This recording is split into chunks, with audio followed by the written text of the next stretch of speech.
નમસ્કાર મિત્રો, Dehgam city YouTube ચેનલમાં આપનું સ્વાગત છે। દહેગામના રખિયાલમાં વાહનના ટક્કરથી યુવાનનું મોત। દરજી કામ કરતા પિતાએ ફરિયાદ નોંધાવી। ફરિયાદના આધારે 3 પૈકી 2 દીકરાઓ મુંબઈમાં રહે છે, જ્યારે એક તલોદ ખાતે રહેતો હતો, જ્યારે કનૈયાલાલ દરજી કામ કરી પરિવારનું ગુજરાન કરે છે।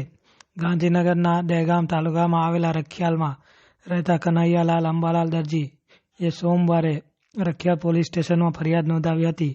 તેમણે રખિયાલ બજારમાં આવેલા માર્કેટ યાર્ડની દુકાન ચલાવનાર ભરતભાઈ વિનુભાઈ રાવલ વિરુદ્ધ ફરિયાદ નોંધાવી છે। અમારી યુટ્યુબ ચેનલને સબસ્ક્રાઇબ, લાઇક અને વિડીયોને શેર કરજો। મળીશું નવા વિડીયો સાથે। નમસ્કાર।